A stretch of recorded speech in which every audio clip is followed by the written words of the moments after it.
Te olete teenimisnime järgi ingliterapeut ehk siis ingliterapeut Maria. See viitab sellele, et te olete lisaks koolijuhile veel ka terapeut. Mida see ingliteraapia endast täpselt kujutab? Ja kui me räägime teadvusharidusest, siis teadvusharidust ei saa läbi viia või teadvusharidust ei saa ka maale tuua samal teadvustasemel, kus on ühisteadvus, ehk siis kõik meie inimestena, kui me räägime kehastunutest. Nii et see projekt tõsta inimesed hingeväes ülespoole, mida saab teha teadvuse avardamisega, ehk siis meil peaksid olema suuremad aknad, kust me maailma näeme ja mõistame. Et see saab toimuda ainult inimest hooldavate inglite kaudu. Ja nüüd looja on ikkagi hinged saatnud maale ju praktiseerima oma oskusi, mida hinged peaksid kehastumises omandama, sest kehastumise protsessis hing areneb, inimese iseloom areneb ja inimene saab oma hingele suurema ja kõrgema arenguastme. Ja nüüd selles meie kooli õppetöös on silmas peetud seda, et õpe toimuks keha, hing, vaim tasandil. Selleks, et inimene mõistaks looja loodut, et ta oskaks endaga toime tulla, on praktilised harjutused. Ehk siis need tegevused, mis on kehale. Nüüd see, mida inimene peab oma arenguks ja hingeväe avardumiseks, tervenduseks saama, ei ole teada minul kui terapeudil. Ingliterapeut on tegelikult meediumterapeut ehk siis vahendaja.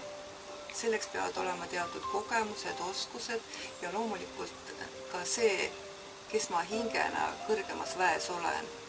Seda ei saa otseselt ise tellida, see lihtsalt hakkas toimuma ja kui inimese sees aktiveerub see ülesanne, milleks ta on maale tulnud, milleks ta on enne saanud kogemused, siis ta lihtsalt teeb seda. Nüüd ingliterapeudiks ei saanud ma ju ise hakata, eks ole, ja sellist tööd, mida maal veel ei õpetata sellise hariduse plaanis, seda ei saanud ka ma kusagil mujal õppida, küll aga sain käia ülikoolis, sain olla õpetaja, kõik see, mis mul eelnevalt oli inimesena tarvis. Ja ka inglite maailm oli mulle ennem tegelikult teadmiste poolest tundmatu. Kui aga see protsess aktiveerus ja kui inglid tulid mulle lähemale ja hakkasid minuga intuitiivset treeningut tegema, siis sain ma neid tundma ja mulle õpetati vaimse maailma seadusi ja see oli mulle kohe algselt absoluutselt arusaadav, et seal kehtivad teised eetilised koodeksid ja seal kehtib see põhimõte, et kui sa tulid siia maale selle ülesandega, siis seda tuleb lihtsalt teha ja tuleb usaldada. See oli minu enda jaoks selline küsimus, mis hoidis mind kogu aeg jalul või ütleme küsimuse vastus. Ka siis, kui keegi veel meie koolis ei õppinud ja kui ma ei olnud veel ju tegelikult terapeut, ingliterapeut.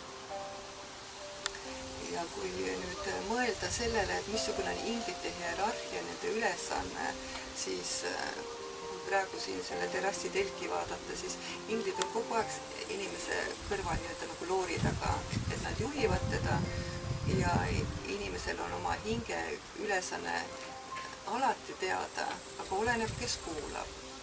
Ja nüüd, kui esimene selline allumine meie kooli tulles on juba toimunud, et inimene kuuletub sellele raviskeemile, mida tema jaoks on tarvis, mida inglid toovad Akashikut virtuaalsest kroonika raamatukogust, sest seal on inimese plaan ja ülesanded kõik teada. Et siis ta liigub päris hästi edasi, kui tal on head kaaslased ja kui tema loomus on selline, et ta soovib tõusta kõrgemale. Kui tema ego ja tahe on aga eelneva elu jooksul nii tugevaks treenitud just oma enda individuaalsuse mõttes ja enesekehtestamise mõttes, siis on inimesel tegelikult raskusi. Ja inglite maailma tundmaõppimine võib toimuda ka erineval moel, et on neid inimesi, kes teenivad ka ingliterapeudina, aga töötavad sellele esmatasandil, et inimene saaks sellise ingli energiaga kokkusaamise kogemuse, oleksid usaldavad ja see on pigem selline, kus inimene vajab natuke pai tegemist, et oled küll raskusi tundnud ja on keerulised olukorrad olnud, aga pole hullu, sa saad hakkama, me oleme sinuga. Need on erinevad astmed.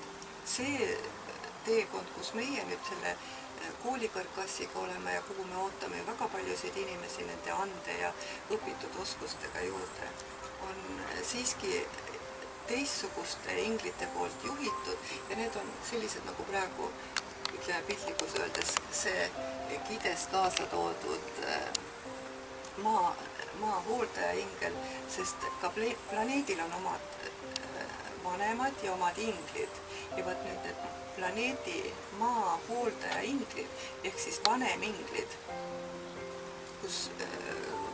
mis energia siis vastutab üleüldse maa eest ja maa kestmajäämise ja kõigi hingede eest ja kuhu ette hinged lähevad siis, kui nad on oma maise teekonna lõpetanud nii-öelda vastust andma. Ja võib-olla ka vahel, kui on elus sellised krahhid ja tagasilöögid, et inimene tunneb, et ma ei taha enam maal elada, siis mingisuguseks ajahetkeks, kui ta kaotab kontakti oma kehaga ja justkui läheb oma sellest elust välja, siis ta võib juhtuda, et ta läheb konsulteerima selle konsiiliumiga vaimses maailmas. Sinna võivad kuuluda need koomasse langemised ja minul endal on see ka aastal 2009 olnud.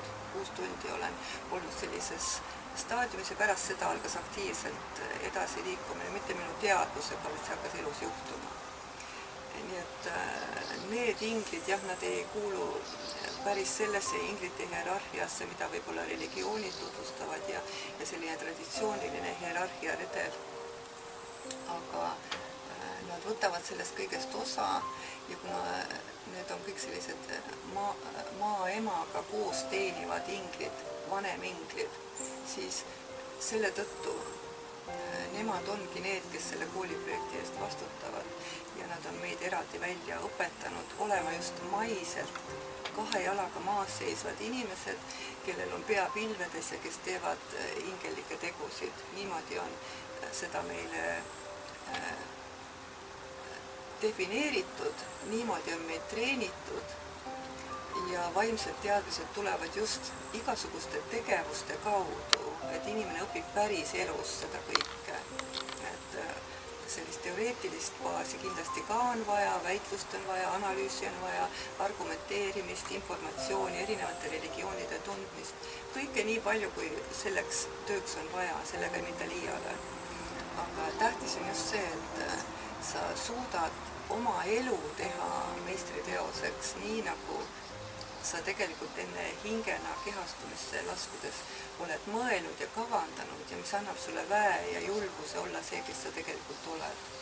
Nii et seal on palju selliseid mõttemustreid, mida tuleb lahustada ja selleks ongi vajalik just kirjutamine, meie ingliteraapia käib just kirjade teel, aga samas kindlasti kirjutamisele peab kaasnema ka aeg-ajalt selline füüsiliselt kokkusaamine, et olla päriselus kontaktis, sest kui inimene, kes teab näiteks ingliterapeut Maria ravikirju või sõnumeid, siis ta loeb seda kui mingisugust teist keelt või koodilist keelt, see on hoopis teistmoodi kokku pandud, aga kui ma räägin füüsilise inimese tasandil, siis minu ülesanne on seda sama sõnumit püüda edasi anda inimkeeli, kuigi peab ütlema, et ega see aktsent ja see mõttevoo esitus, eks ta on ikka sarnane, aga ta ei ole nii keerulises sõnastuses ja ehk ka mitte nii intensiivses energias, kui on virtuaalsed kirjad.